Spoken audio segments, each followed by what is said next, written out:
Assalamualaikum warahmatullahi wabarakatuh.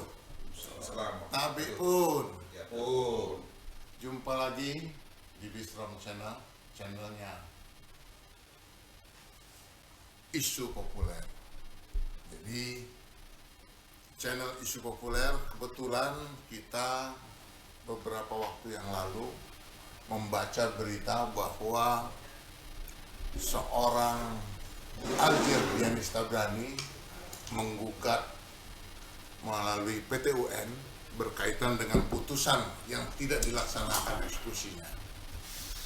Dan hari ini kita akan berdiskusi tentang beberapa hal yang berkaitan dengan tragedi yang pernah terjadi di Provinsi Lampung, tragedi politik di mana seorang calon gubernur yang sudah terpilih dan sudah menang, tetapi dengan adanya kekuasaan tiba-tiba dibatalkan, dan akhirnya upaya untuk memperjuangkan hak itu dilakukan oleh orang yang dibatalkan tersebut. Nah, hari ini sudah hadir Bang Algir Dianis Tabrani. Kasih. Ya, terima kasih Abang sudah hadir. Sama-sama. Dan sepertinya Abang ini nggak pernah tua, sehat terus ya. Di samping itu juga sudah hadir juga pakar hukum tata negara Dr. Budiono yang juga bisa mengimbangi apa yang menjadi pembicaraan antara kita bertiga. Ya. Tentunya saya ingin menyampaikan yang pertama kepada Bang Algir bahwa mudah-mudahan apa yang saya sampaikan ini juga nggak membuat Bang Algir juga jadi patah semangat. Ya. Harus. Ya.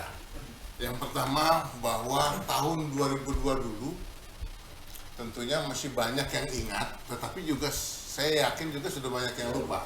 Ya. Untuk itu saya menginginkan Bang Algir bisa cerita sedikit tentang tragedi tersebut. Bagaimana awalnya, bagaimana berakhirnya, bagaimana pembatalannya.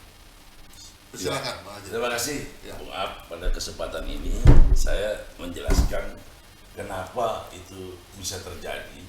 Karena pada saat itu memang luar biasa rekayasa politik yang dibuat oleh pusat. Kalau daerah ini kan sebetulnya cuma menerima saja. Kenapa? Saya bilang keputusan pusat itu sudah mengeluarkan kayak PDI, mengeluarkan juklak, juknis, semua aturan sampai ke kompercap, komperda, sampai kita ikuti tahapannya sampai kita menang. Saharudin pun kalah, Namur Yanom kalah suara, pemilihan sudah aturan dipenuhi. Dan kita nggak mau menyalahi hukum administrasi negara. Jadi harus semuanya terpenuhi sampai fraksi PDI mengusulkan nama saya. Nah, tapi waktu itu memang ada permainan di tingkat DPP itu teori yang dimainkan oleh Theo Sapei dan Anita Singadikani pada saat itu untuk memajukan Umar Sono sebagai incumbent untuk calon gubernur dari PDI. Tapi ternyata kan fraksi PDI di sini berkeras tetap mengajukan saya sebagai ketua DPC PDI Lampung Selatan dan saudara Ansori Yunus untuk wakil gubernurnya, ketua DPD PDI provinsi. Nah, pada saat itulah makanya praksi mengusulkan dua nama itu. Artinya prosedur yang dilaksanakan dari awal sampai akhirnya terjadi menjadi calon itu prosedurnya Sudah dijalankan semua, sudah dipenuhi. legal betul. Legal betul. Dan kita waktu pada saat menyalon itu dari partai minta persetujuan dulu. Boleh tidak kita ini sebagai kader nyalon? Nah, dia ada persetujuannya dari PDI pusat. Kalau Boleh. kita boleh nyalon. Nah ini kan aneh. Keputusan yang berbalik begitu loh. Nah pada saat kita nyalon kita disembelih gitu. Nah ini kan nggak benar gitu loh. Nah ini jadi masalah. Makanya saya nggak terima itu karena memang ini kan kedaulatan rakyat. Bahwa ini memang sudah dipilih berdasarkan fakta yang ada pada saat itu. Ya kan DPR saya menang, ada 39 suara. Kenapa kok bisa dibatalkan oleh Mendagri? Oleh Haris Sabarno, ya pasti kan ada kepresnya pembatalan, cuman tidak jelas substansinya. Kepres yang dibuat oleh waktu itu Dirjen Oda Mawardi Sidung. Terus atas pembatalan itu, Ya, ya kan, tentunya itu bulan Desember tahun 2022 kalau nggak Iya, salah. iya. 2002. Iya. Tentunya Bang Aldir kan merasa hak Bang Iya, Aldir ini harus diperjuangkan. Iya, Apa yang Bang Aldir lakukan? Ya saya gugat kepada Petun sesuai dengan prosedur, ya kan, bahwa ini tidak benar keputusan ini yang dilakukan oleh Haris Sabarno sampai tahapan di tingkat PN, PT, sampai ke tingkat pusat, sampai ke Mahkamah Agung dengan inkrahnya putusan Mahkamah Agung nomor 437 itu, bahwa ini suratnya Haris Sabarno itu yang dibuat membatalkan saya hasil pemilihan itu disaksikan oleh Trust Public itu sudah dibatalkan oleh Mahkamah Agung. Kok ini tidak dilaksanakan? Tidak dijalankan. Dijalankan, sedangkan ini tidak ada win-win solusi kan? Nah, win-win solusi itu yang mau dikasih kompensasi jabatan apa oleh pemerintah atau saya terima ganti rugi secara perdata kan enggak. Memang sengaja saya diamin aja biarin saya mau tahu ada nggak etikat baiknya keputusan hukum ini yang sudah inkrah ini kuburannya di mana, matinya di mana, dilaksanakannya di mana kan tidak ada sampai hari ini. Dari putusan PT UN Iya, tingkat Mahkamah pertama, Agung, ya. Iya. Pengadilan Tinggi Iya, juga, iya. Mahkamah Agung Iya, juga. iya. Bahkan saya dengar sudah pernah melakukan peninjauan kembali. Iya, peninjauan sudah lengkap pokoknya kalau keputusannya. Nah, itu tidak dilaksanakan. Makanya kemarin saya konsultasi dengan Profesor Mungsan di MA, ya itu faktanya. Bahwa ini dia yang meriksa perkara, bahwa ini harus dilaksanakan. Ini tidak etikat baiknya Presiden Jokowi, ya gubernurnya Presiden. Ya, ya. Ya, terima kasih Bang Aldir. Nah ini saya langsung nanyanya langsung ke pakar ini, pakar hukum tata negara. Kalau menurut pandangan Bung Mulyono itu seperti apa, Bung? Gini Pak, kalau persoalan Bang Aldir ini kan sebenarnya dibilang saya ini saksi hidup, ya saksi hidup gitu. Karena saya waktu itu tahun berapa? 99 ya? 98 ya? 2001. Ya, saya karena saya kronologi sedikit, pada waktu pemilihan saya berada di suatu tempat. Dan statement tidak akan melantik itu setelah pemilihan. Bahwasanya saya dengar prosesnya Pak Aldir itu tidak akan dilantik setelah pemilihan menang, nggak akan dilantik. Dan saya waktu itu kalau saya berada dengan almarhum Desmond. Itu dengar dari siapa? Salah satu tim sukses lah di ada suatu tempat, saya ikut hadir di situ gitu kan, melihat perkembangan penghitungan suara, terus muncul menang, nggak akan dilantik. Ya, kalau nggak salah waktu itu saya sempat ada yang muncul almarhum Desmond lah. Desmond dulu PDIP kalau nggak salah ya. Desmond yang meninggal Gerindra. Oh, Gerindra.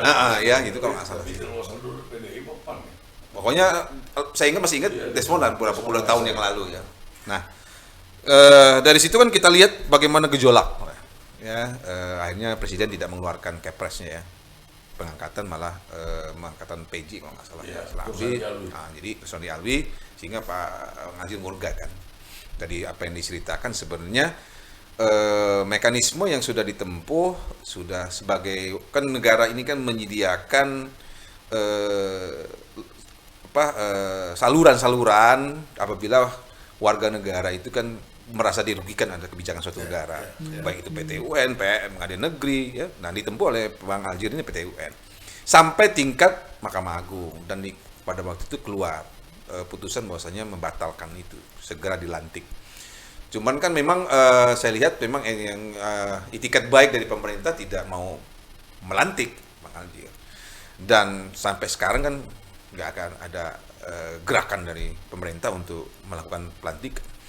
Dan kita apresiasi lah Bang Aldir sudah berupaya mengenang hak-hak konstitusionalnya dan mungkin masyarakat ataupun anak adik kita juga belum tahu ada yang terjadi pada waktu yang terjadi ada perposan politik kita yang memang bermasalah pada saat itu. Nah kalau saya lihat gini, sebenarnya kan negara ini kan harusnya sudah menekankan di dalam konstitusi bahwasanya dia melakukan pemenuhan, perlindungan dan penghormatan terhadap hak asasi manusia. Dan dibebankan itu pada pemerintah. Dalam ini pemerintah dalam arti eksekutif, dalam arti presiden. Sebenarnya kalau waktu itu Bang Aldir punya dukungan politik yang kuat, bisa saja di parlemen itu presiden bisa dijatuhkan. Karena salah satu mekanisme jatuhnya presiden ke dalam Mahkamah Konstitusi adalah melanggar konstitusi. Melanggar konstitusi, melanggar hukum. Kan putusan pengadilan itu putusan hukum. Ya. Kalau nggak dijalankan ya sih melanggar, gitu kan? Iya. Dan itu mekanisme ini bisa saja bisa ditempuh. Kan ini memang tugasnya negara ini, memenuhi hak asasi warga negara ini. Nah, ada lagi mekanisme sebenarnya, tapi tidak dibuat ke ruang oleh konstitusi, yaitu pengaduan konstitusional ke Mahkamah Konstitusi. Pengaduan konstitusional itu jelas, kalau di luar negeri itu, di beberapa negara, itu merupakan gugatan konstitusi kepada lembaga yang mempunyai kewenangan apabila ada pejabat publik yang tidak berbuat atau berbuat yang melanggar hak asasi atau hak warga negara, hak konstitusi. Nah, ini kan karena apa? Seluruh salurannya sudah diperjuangkan Bang Aljir itu nggak berjalan gitu. Ketika jalur itu nggak ada lagi, nggak ada ditempuh, ya ke Mahkamah Konstitusi. Cuman Mahkamah Konstitusi yang saya pahami, pelajari, ada beberapa pengaduan konstitusional nggak ditanggapi karena normatif benar karena nggak ada di kewenangannya. Sempat saya pernah berpikir pada saat itu ingin menulis gitu kan, Bang Aljir nulis, saya apresiasi nulisnya. Tulisan saya jelas, tulisan saya itu, andai Pak Aljir anak presiden, apakah akan dilantik? Gitu. Nah itu saya berpikir seperti itu, akan saya tulis seperti itu sebenarnya. Karena karena gini Bang, apa sih kalau saya nggak bisa lagi. Saya itu selalu mengatakan kepada mahasiswa saya, apa sih yang nggak bisa di Indonesia ini? Nggak ada yang nggak bisa Bang Aljir gitu kan? Bisa semua. Iya, asal apa yang nggak bisa? Ya enggak? Selama masih hidup, masih mau bisa. Ya, banyak kejadian-kejadian ini. Saya lihat begini, bahwa kekuasaan eksekutif itu kan hanya melaksanakan. Karena gini Bang, di PTU ini jelas kalau misalnya gubernur, kepala daerah, bupati tidak melaksanakan putusan, kita bisa ngadu atasannya dong, presiden. Nah kalau presiden nggak melaksanakan putusannya kemana? Ya, betul. Lo eksekutif, legislatif. Itu fakta. Legislatif. Ya Bang Aljir bisa memperjuangkan di legislatif ini. Ini presiden nih. Ya, presiden harus melaksanakan ini putusan ini dong. Ini perintah pengadilan. Perintah mahkamah gitu. Diadukan ke presiden. Salah satu pelanggaran konstitusi itu adalah yang kalau presiden bisa diberhentikan adalah melanggar undang-undang, melanggar hukum. Ya, seperti apa yang disampaikan oleh Bung Budi, bahwa ada upaya-upaya, ada langkah-langkah masih yang bisa dilakukan. Jadi pandangan Pak Budi sendiri terhadap langkah-langkah itu. Lah ini kan sebenarnya kan langkah hukumnya sudah semua dilakukan. Ya. Tinggal langkah politik. Langkah politik mana? Dewan Perwakilan Rakyat. Jadi dulu Pak Budi saya lapor juga bahwa Komisi 2 DPR RI sudah buat surat ke Presiden. Iya Bang. Lewat si Priyo Budi Santoso. Iya, seharusnya. Tapi faktanya nggak bisa dijalankan. Bukan, seharusnya nggak dijalankan. Ketika DPR untuk meminta presiden, kan lembaga pengawas dia, meminta presiden untuk melaksanakan keputusan pengadilan, DPR punya upaya lain dong, kan punya hak. Loh presiden ngelanggar nih hukum, bisa dipertanggungjawab, dibawa ke MK, kan ada mekanisme impeachment. Itu yang paling tinggi, yang mungkin nggak akan mungkin terlalu tinggi ya. Tapi kalau saya, ya itu loh, jangan melihat Bang Aljir ini hanya seorang, nggak pentingannya ini nggak ada bicara tentang seorang atau dua orang, tapi ini bicara konstitusi. Bagaimana kita konsisten untuk melaksanakan konstitusi. Soal berani atau tidak. Nah, itu langkah politik menurut saya sudah, langkah hukum udah nggak ada, karena udah tertutup. Ya pasti banyak, kalau langkah hukum pasti banyak perdebatan lah inilah itu. Ini langkah politik. Ya, terima kasih Pak Budi. Jadi melihat apa yang disampaikan oleh Bung Budi tadi sebagai pakar hukum tata negara, artinya jalan Bang Aljir ini masih lebar, ya kan? Masih panjang. Lebar betul. Ya, masih bisa upaya-upaya yang bisa dilakukan. Nah, selanjutnya mungkin Bang Aljir kan nggak jalan sendiri. Ada kuasa hukum, ada pengacara, ada tim yang bisa dinikan. Apa upaya-upaya yang bisa dilakukan? Sudah kita upayakan. Kemarin kita ngadu ke PT Tun, sudah ke Depdagri, kemarin kan kita dengar Biro Hukum, sudah kita jelaskan pada Biro Hukum bahwa ini bukan kesalahannya presiden saja. Ini adalah kesalahan saudara Haris Sabarno sebagai Mendagri. Nah, saudara sebagai kepala biro hukum harus tanggung jawab. Karena suratnya Mendagri itulah saya dibatalkan hasil pemilihan saya. Jadi tolong ini segera dikelirkan oleh Mendagri, oleh Pak Tito, Mendagri. Saya minta supaya ditangani masalah ini. Saya bilang, di Indonesia ini saya bilang sama kepala biro hukum, sama Wahyu Chandra, tidak ada yang tidak bisa selesai. Itu kata Pak Budi. Enggak, kita jangan terjebak bosannya ini atau bosannya kesalahan Hari Sabarno. Ini kan lembaga, Bang. Nggak boleh dong. Jadinya terikat dia, mau siapa berganti, kalau itu keputusan, ya Hari Sabarno kan Mendagri, atas nama Mendagri dia mengeluarkan lembaga, maka itu adalah kesalahan lembaga. Nah, dan mekanismenya sudah ditempuh. Sekarang ya itikat baik saja. Nah, kalau nggak melaksanakan putusan pengadilan itu hukum. Kalau putusan pengadilan nggak dilaksanakan oleh negara ini, artinya ada kan beban, saya bilang tadi, beban tanggung jawab itu dibebankan kepada negara. Tapi titik beratnya itu pada pemerintah. Dalam ini cabang eksekutif. Dalam ini chief of eksekutifnya adalah presiden. Ini kan SK presiden. Ya. Nah, Ya, saya melihat begini. Kalau bicara apa yang menjadi hak, ini hak konstitusi ini, ya kan? Ibaratnya kalau bahasa yang sudah kita coba kalkulasi, ini adalah hutang, hutang negara, ya kan? Kepada seorang warga negara yang haknya sudah diperoleh sebagai gubernur, ya kan? Sudah teraniaya juga, Pak. Ya. Dan ini sudah berjalan 20 tahun. 20 tahun lebih. Nah, maksud saya sebagai pakar hukum tata negara, tentunya ada pemikiran-pemikiran baik, langkah-langkah yang kira-kira rasional dan tidak menyalahi aturan. Kira-kira usulan dari seorang pakar hukum ini apa yang harus dilakukan oleh seorang Aljir Sabarno? iya. Tadi saya katakan bahwasannya kalau di beberapa negara itu ada namanya lembaga Mahkamah Konstitusi, salah satu kewenangannya adalah pengaduan konstitusional. Pengaduan konstitusional ini kan memang dibuka oleh negara terhadap hak rakyat yang dirugikan oleh pejabat publik. Karena mekanisme sudah digumpuh, sudah ditempuh, nggak ada jalan lain. Artinya ada lembaga negara lain yang tidak melaksanakan kebijakan ataupun tindakan yang menyebabkan hak konstitusional warga terlanggar, dan itu di Mahkamah Konstitusi. Tetapi karena Mahkamah Konstitusi sifatnya normatif, dia hanya menyelesaikan sengketa pemilu, memberhentikan presiden, membubarkan partai politik, ya gitu kan. Nah, ini kan cuma empat kewenangan itu aja sama penyelesaian sengketa pilkada. Nah, ini menurut saya ada beberapa langkah yang ditempuh orang untuk mengadukan konstitusi ditolak semua. Nah, saya menyarankan untuk ada langkah politik, ya DPR.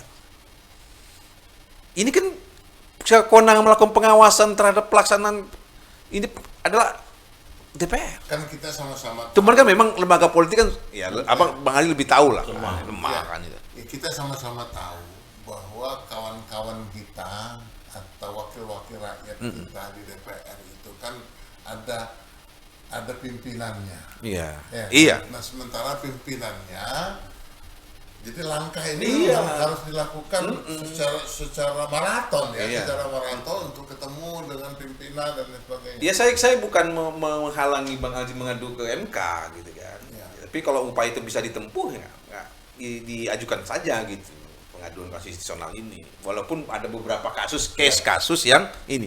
Tapi nggak tahu namanya, saya bilang tadi apa yang nggak bisa. Mungkin dulu ditolak, tetapi mungkin melihat ke depan kemungkinan potensi seperti Bang Aljir nggak dilantik ini bisa saja terjadi kan, Bang? Iya. Bisa saja diindahkan sama ini kan gitu. Nah, bisa saja MK melakukan terobosan gitu kan untuk dia mengatakan kewenangan sengketa pilkada wilayah dia gitu.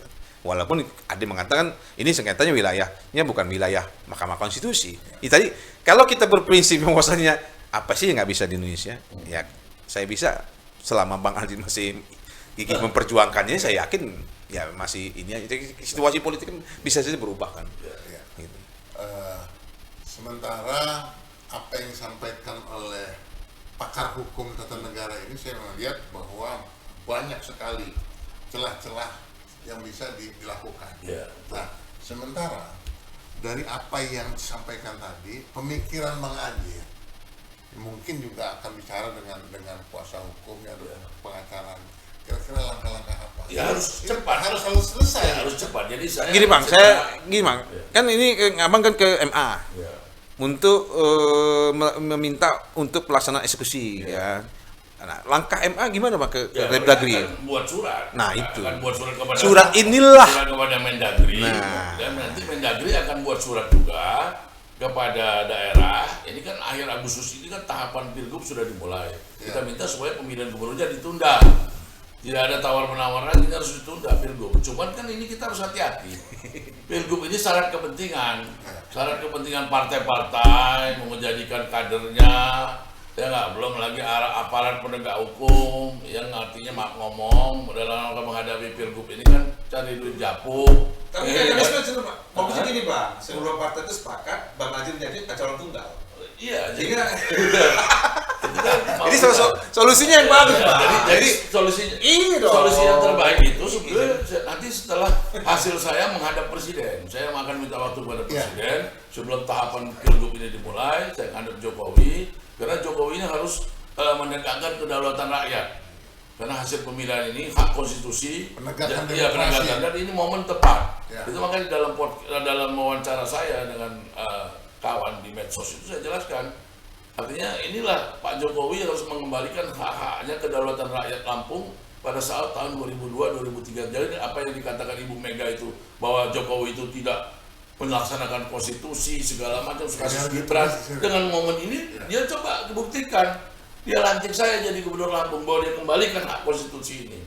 Ya, dari perbincangan kita tadi bahwa sebenarnya langkah-langkah yang disiapkan oleh konstitusi kita masih banyak untuk memperjuangkan hak-haknya seorang Adrianus Tabrani. Bagaimana hak-haknya bisa terpenuhi dan putusan pengadilan, putusan Mahkamah Agung itu benar-benar bisa dilaksanakan oleh Kementerian Dalam Negeri, oleh pemerintah, oleh penguasa.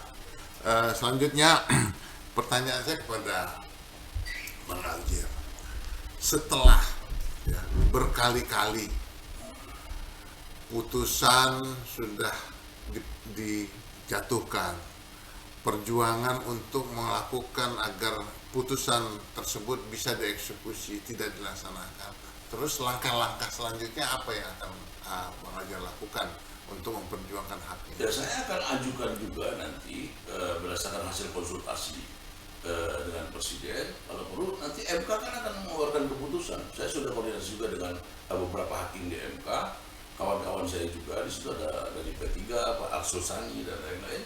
Saya meminta keputusan MK untuk menunda pemilihan gubernur Lampung ini karena ini ada gugatan dari saudara Aljir Dianis Tabrani, gubernur terpilih tahun 2004.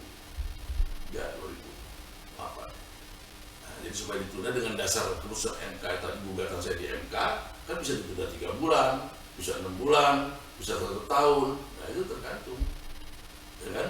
Nah, saya mau tidak melakukan gugatan ke MK itu kan kira-kira begitu. Bukan saya mau menghambat pilgub ini. Dan itu sudah diajukan kan? Ya, kita dalam proses ini. Sedang dalam proses. Iya. Dari kacamata hukum tata negara, apa yang dilakukan untuk melakukan penundaan, melakukan permohonan kepada MK itu menyalahi aturan nggak? Kalau saya sih itu Wajar dan menurut saya hak warga negara memperjuangkan haknya dan dijuangkan oleh konstitusi. Jadi bagaimana MK akan menyikapinya itu saja. Kalau kita hanya berpaku kepada hukum-hukum normatif, memang kita akan lihat wah susah Bang Aljir itu. Ini keadaan politik sudah berubah ini. Ya, Yang kita harus pikirkan itu ini ada hak iya. Kenapa sih? Kita akan bukan melihat Aljir sudah ada perubahan politik atau tidak, tapi kita ini ada hak warga negara yang dilanggar oleh ini. Betul. Dan itu dilakukan di zaman reformasi, di zaman sistem demokrasi kita sudah berjalan dengan baik. Ada cacat di salah satu provinsi Lampung yang berhasilkan putusan Mahkamah Agung untuk dilaksanakan. Bayangkan Bang Ab, bagaimana seorang lembaga negara putusan Mahkamah Agung itu tidak dilaksanakan oleh lembaga yang harusnya melaksanakan. Itu kalau saya katakan, kalau sudah di luar negeri sudah macam contempt of court, pelecehan terhadap lembaga peradilan. Dan itu saya bilang tadi kan, salah satu impeachment presiden itu salah satunya adalah melanggar hukum. Melanggar sumpah dan janji seorang pejabat negara melaksanakan undang-undang dasar dan Pancasila dan undang-undang. Kalau kita terapkan sebagai putusan pengadilan itu adalah setingkat undang-undang, maka ketika suatu lembaga negara, pejabat negara tidak tidak melaksanakan putusan, melanggar sumpah dan janji. Kalau melanggar sumpah dan janji berarti kan tidak memenuhi syarat lagi sebagai pejabat publik. Nah, lembaga yang bisa menyelesaikannya ya ada disebut lembaga Mahkamah Konstitusi. Jadi begini, Dan lembaga politik ya, khususnya. Jadi begini, Walaupun mungkin susah ya. dalam putusan-putusan pengadilan, berarti perdata, pidana, itu kan ada upaya paksa, Iya. ya kan? Perdata pembongkaran, Iya. pidana hukuman badan. Iya. Ya. Terus terhadap putusan tata usaha negara ini, Iya. kira-kira Ya. apa upaya paksa yang bisa Ya. dilakukan oleh Mahkamah Agung Iya. terhadap eksekutif Iya. sebagai pihak yang Ya sebenarnya gini, melakukan Pak. eksekusi? Karena dia contrarian actus, artinya siapa yang membuat itu yang memutuskan.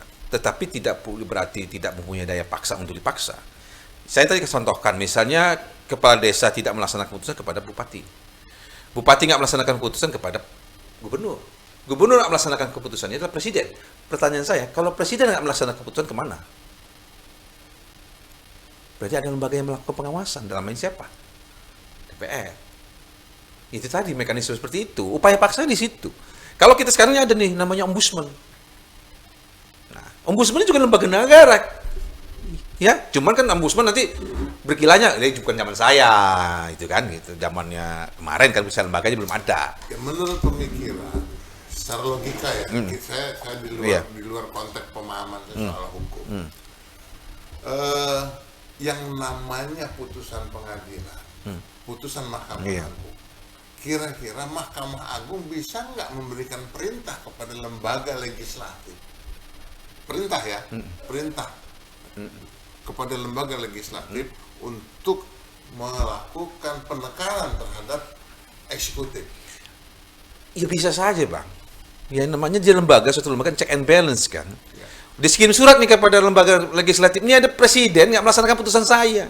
Anda sebagai lembaga pengawas diserahkan kepada mereka. Gitu. Ya harus ada terobosan, Bang. Kan punya, kita ini jangan melihat bahwasannya, Aljir ini nggak berdampak terhadap siapa-siapa. Kan gitu.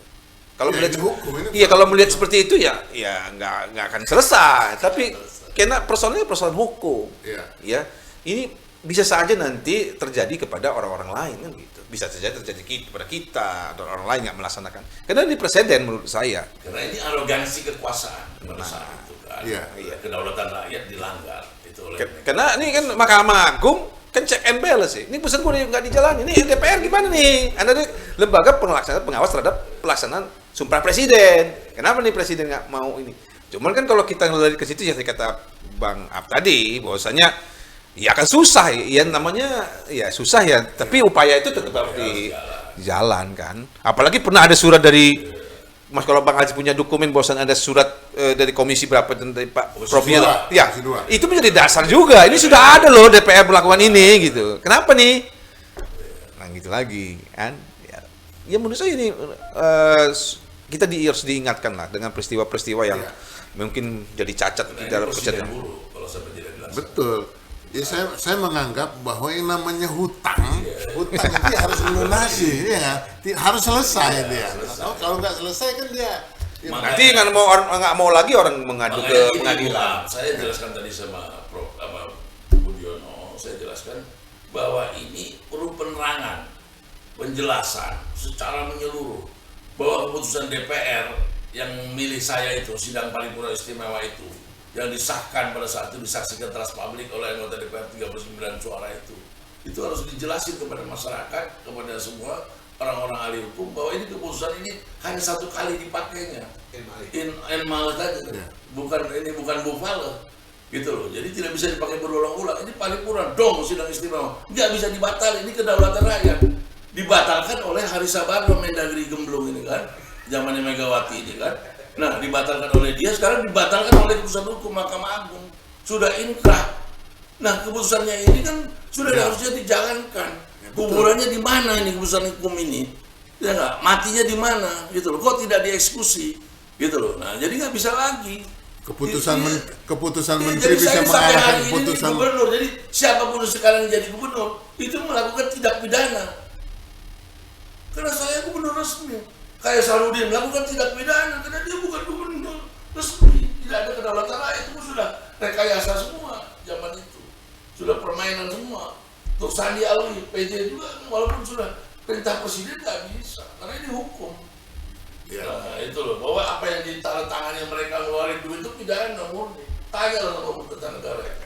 Saya pikir Paham sudah, ya, bukan tata negara ini kan belaka bodoh, tidak mau nggak mau ruwet, nggak mau jadi bilang oh nanti berpihak ke Aljazeera, berpihak ke ini kan mereka jujur aja. Kalau bicara aturan Pak, ya. dengan dibatalkannya itu hidup lagi keputusan itu, gubernur itu saya nggak bisa. Emang dia orang bisa jadi gubernur kalau ngelawan Marsono itu kalau bukan saya yang ngelawan. Emang Sarudin bisa jadi gubernur, Arinal jadi gubernur, itu nggak bisa. Udahlah, jangan ngomong gede, ya kan? Nah ini kita gubernur senior, teman walaupun tidak punya kekuasaan. Bahwa apa yang dilakukan oleh pihak eksekutif dalam hal ini presiden atau menteri dalam negeri, di mana dia juga harus menyadari secara benar bahwa putusan Mahkamah Agung itu adalah putusan tertinggi yang harus dilaksanakan. Nah, menurut pandangan seorang Dr. Budiono berkaitan dengan itu, kira-kira upaya-upaya yang paling rasional untuk bisa dilakukan, yang harus dilakukan oleh Bang Aljazeera ini, kira-kira apa? Ya, kalau saya itu sudah disampaikan ke Mahkamah Konstitusi walaupun nggak ada kewenangan untuk itu ya, tapi kita berupaya lah ya. Artinya segala cara kan kita tempuh. Kita kan memperjuangkan hak kita sebagai warga negara yang sudah menempuh proses demokrasi ya. Dan proses demokrasinya sudah dijalani, prosedur sudah dijalani, tetapi karena ada tindakan politik ya, yang kan aneh juga keputusan DPR yang sudah dibatalkan oleh Mendagri kan, dan mereka mencari celah-celah hukum ketika itu langsung dibikin putusan Alwi, dibikin mekanisme pemilihan kepala daerah lagi, sehingga ada alasan nanti putusannya nggak bisa dieksekusi karena keadaan politik sudah berubah, orang gubernur sudah ada kan gitu. Ya kita jangan, kalau kita menganggap seperti itu ya selesai persoalan hukum itu. Tapi kan ini kan rekayasa supaya mencari celah-celah hukum. Tetapi yang perlu kita lihat bahwasanya ini loh ada seorang warga negara di Indonesia karena dalam tanda kutip ada kepentingan politik yang tidak terpenuhi gitu kan, sehingga dia tidak dilantik sebagai seorang kepala daerah. Nah menurut saya ya tetap harus tempuh. Ada dua mekanisme tadi, melalui surat Mahkamah Agung kita tunggu. Ada suratnya soal Mahkamah Agung. Nah itu menjadi dasar juga kan Bang Aljazeera itu mengakukan penilaian surat Mahkamah Agung loh. Ya. Ini kemudian DPR ini gimana? Laksanakan dong kewenangan lo gitu. Ya. Nah MK saya sudah MA sudah ngini surat nih untuk melaksanakan eksekusi, nggak ada eksekusi. Kan ada lagi lembaga tempat-tempat lain nih. Ini kan hak konstitusional saya. Sementara MK itu menjaga konstitusi, menjaga hak asasi. Ya. Saya ngadu kemana lagi gitu kan? Ya kalau saya bisa berhadapan dengan Tuhan, saya ngadu Tuhan ini kan gitu kan. Nah Tuhan di muka bumi kan anda semua kan gitu. Nah saya ngadu gitu. Jadi Bang Aljazeera, kalau saya melihat dari bahasa yang disampaikan oleh pakar tata negara ini, artinya bahwa upaya yang harus kencang dilakukan oleh Bang Aljazeera adalah bagaimana memperoleh surat dari Mahkamah Agung.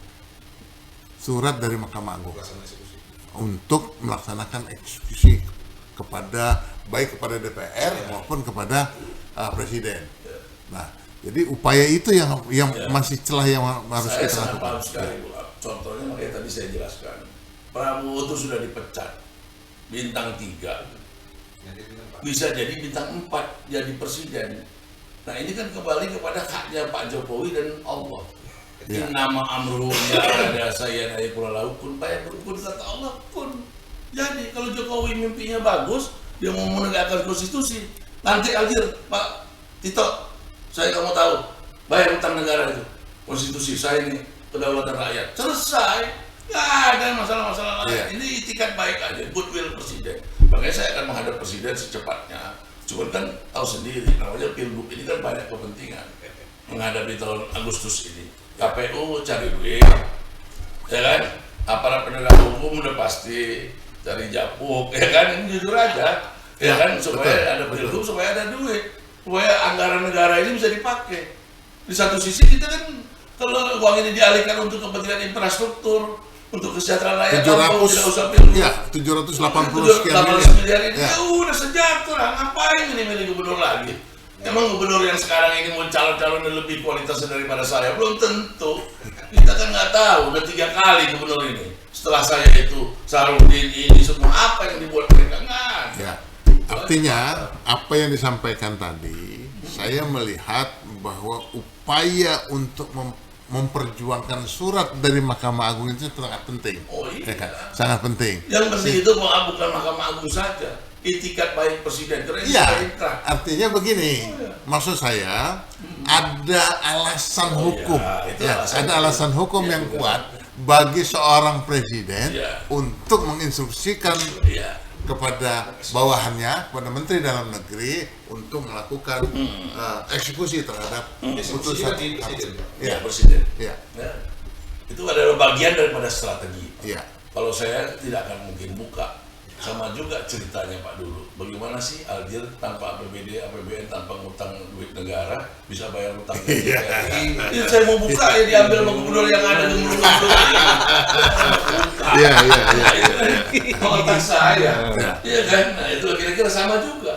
Saya menempuh ini. Kenapa nanti tahu-tahu nanti jerdul enggak pilgub dibatalkan? Nah, jangan kaget. Itu bisa saja mendadak dibatalkan, mau ditunda pilgub pemilihan gubernur ini. Apa yang nggak bisa di Indonesia Ya, ya? apa nggak bisa di Indonesia ini Pak? Itu sudah kerjaan kita lah. Bayangin saya aja Pak Ketua Kadin di Lampung ini 2 periode. Ya kan, Ketua Puspur. Masa orang distributor resmi Busri pupuk dicari-cari kesalahannya, dia nggak mau dipidanain, jaminannya cukup semua segala macam. Nah ini kan politik, makanya mana yang nggak bisa mungkin. Lampung ini aneh-aneh. Ya kan? Nah, itu contoh soal, jadi udahlah kita udah tahu semua Lampung ini kondisi. Oke. Terima kasih banyak Bang Aldir, terima ya kasih kan, sama-sama. atas segala penjelasannya. Iya. Begitu juga dengan Sama-sama. Dr. Budiono yang sudah memberikan pandangan-pandangan. Demikian perbincangan kita pada sore hari ini, dan kita berharap bahwa pencerahan dari pemerintah terhadap dilaksanakannya putusan Mahkamah Agung benar-benar bisa dijalankan, dan seorang Aldir Dihdanis Tabrani walaupun sudah 20 tahun menunggu tetap bisa menjadi gubernur di Provinsi Lampung. Terima kasih. Be strong, jangan pernah takut untuk kuat. Assalamualaikum warahmatullahi wabarakatuh. Waalaikumsalam.